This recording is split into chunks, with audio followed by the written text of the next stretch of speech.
Hey guys, I am Colleen. I'm a person. I like to read and I like to write, but I do whatever on this channel. And today, I'm going to be doing something that I did last week and was pretty fun. I am going to go through my YouTube watch history. Jeez Louise. I'm going to go through my YouTube search history from the past week, and then I'm going to react to them. It was pretty fun when I did it last week. Of course, I'm going to preface this by saying that my opinions are very based on the videos that I watched alone. This is in no way, shape, or form in-depth research, so my opinions are a bit surface level on it. It's just a bit of a rapid fire sort of a thing. Before I get into it, actually, I wanted to do another one of these because I realized that I failed to mention my female favorite YouTube creators. It's just that particular week I was watching lots of Queso, Atozy, Penguin Zero's content. And yeah, it was purely by coincidence that there were no female channels on there. And now I have them and I will tell you about them. Firstly, I watched recently, I think yesterday or the day before that, I feel a Spill Sesh video, the Baldoni Lively case. I've sort of stopped tuning into the thing because the court proceedings are very private and there wasn't really much being released to the public. So I'm like, okay, let's just leave it at that. But now I've found out that they've asked some creators to release some of their information, like a subpoena. And I don't know. I don't really, again, I'm not from the US and I am not well versed in US law. But it just got me wondering about the protections for people who are removed enough from the issue, but they're given a subpoena for their information with regards to that particular case. Like, for example, as I said, Spill Sesh, she is not personally acquainted with either Baldoni or Lively. And I am just so concerned that they're going to get all her login information, like emails that she uses for YouTube, how she gets paid by Google for her YouTube content, her bank information. What happens to those things once they get them? Who is privy to that information, and what sort of regulation is in place for the use of this information? Because is it just going to get passed around? It's so interesting to me how they can just ask for that stuff. And the people who are being subpoenaed themselves don't really know what's going to happen to their information once the parties who are asking for it have it.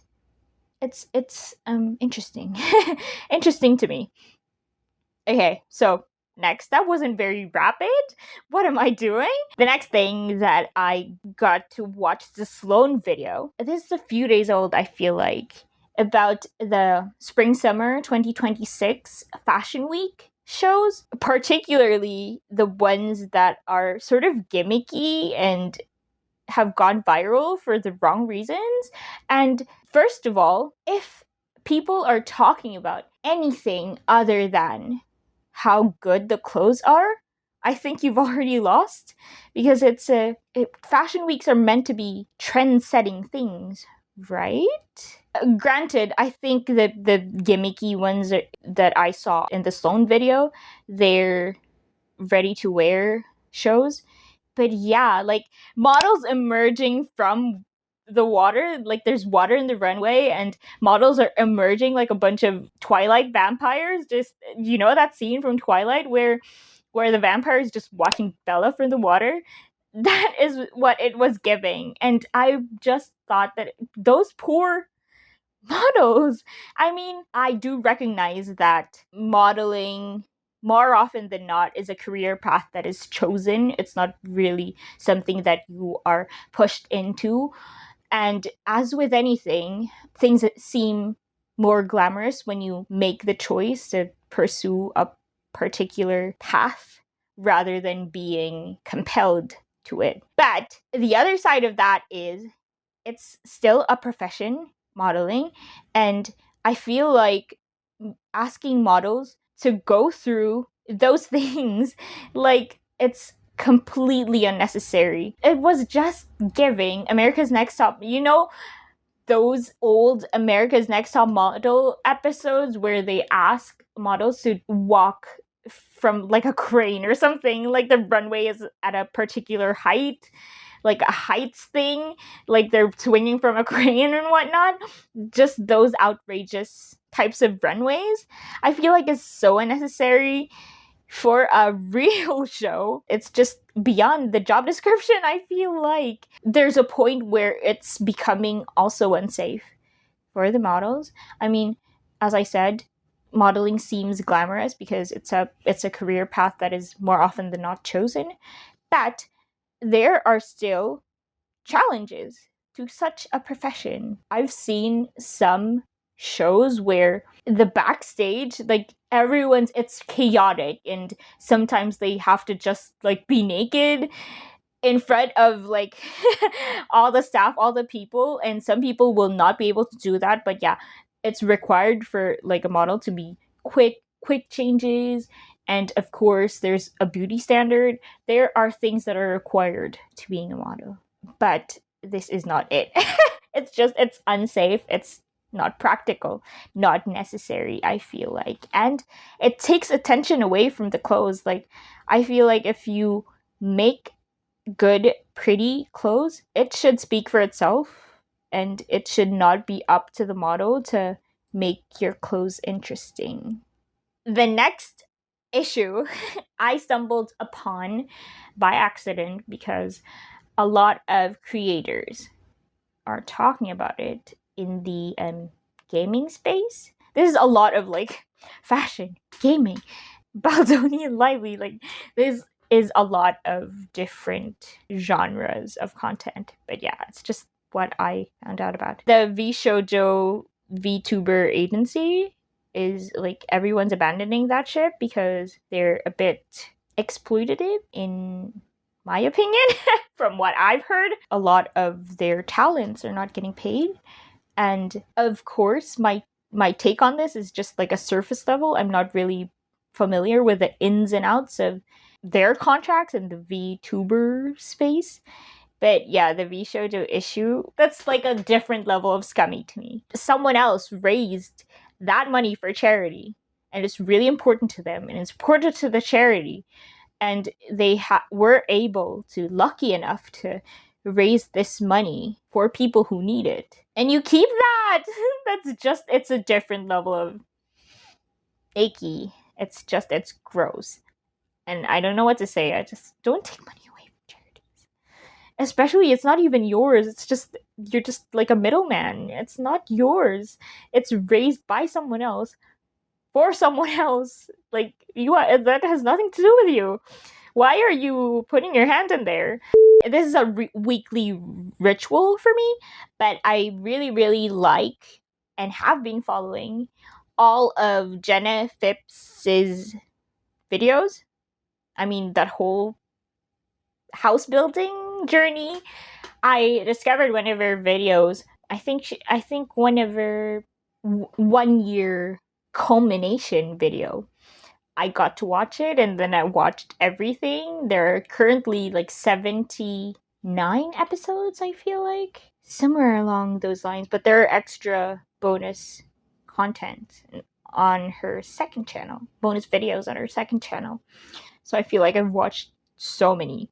And when I tell you, I was like tearing up when they put the lights in their stairs. I don't know these people. I am not involved in any way in what they're up to, but I don't know. It's just they seem like they're really nice people and they're so hardworking and they really, really. When I say they built this house from scratch, they really built it from scratch. Of course, they had help from family members and some parts they couldn't really do and have it be up to code, so they had to like plumbing and stuff, and they had to hire people for those parts, but truly everything that they could do themselves, they did.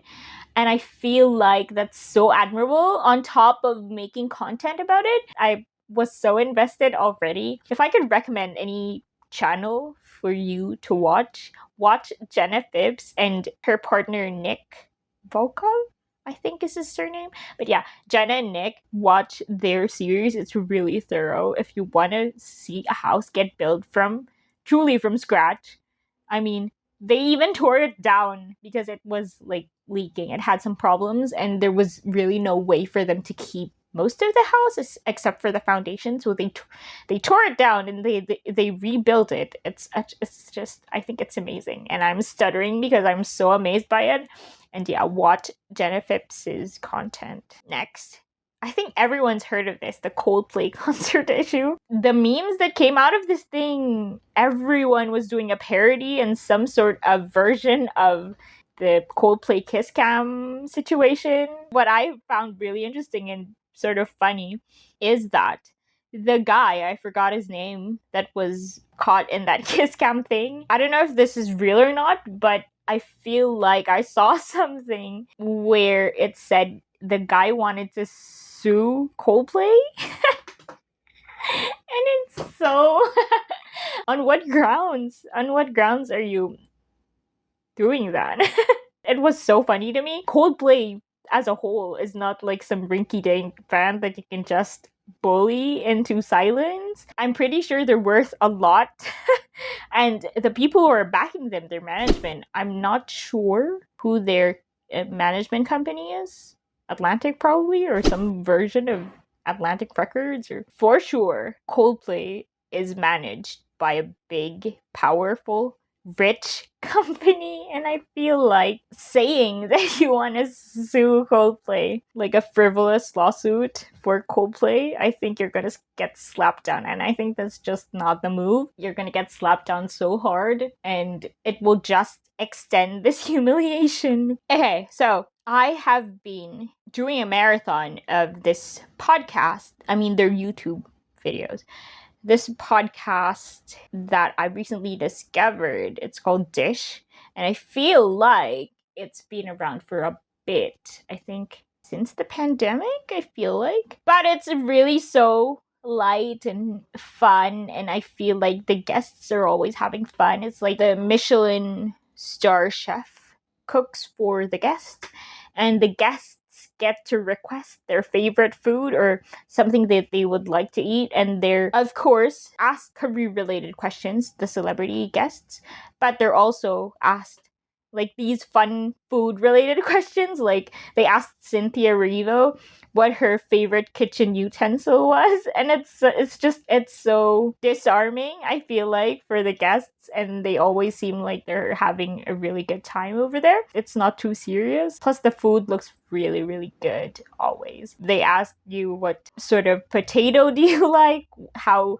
you like your eggs cooked, and just that sort of stuff. And it seems really fun, and I have been addicted to all those videos, and I've been watching one after the other.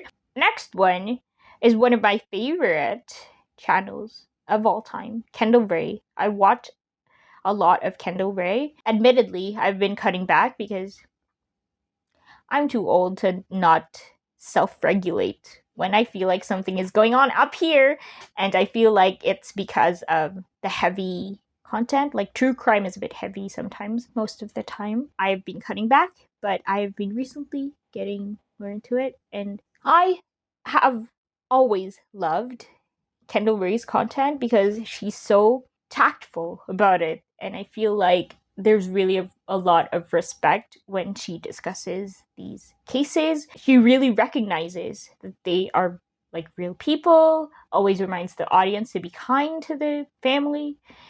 And what I love about her channel is there's always something there about helping either the family or helping someone who might be in the same situation or a similar situation. And yeah, there's always like a helping angle to her content, which I really love. And I don't think I've ever really gotten to watch another true crime creator because I haven't had a reason to like jump ship. It's always been Kendall Ray. I watched a lot of shorts about like people seeing Devil Wears Prada being shot around, I don't know where it is, but yeah, it is skyscraper somewhere. And there also has been a lot of random coverage about it. I'm so excited for the next movie, the next Devil Wears Prada movie, because the first one was so iconic and meant so much to a lot of people, a lot of girlies, and I'm sure a lot of people are excited for it.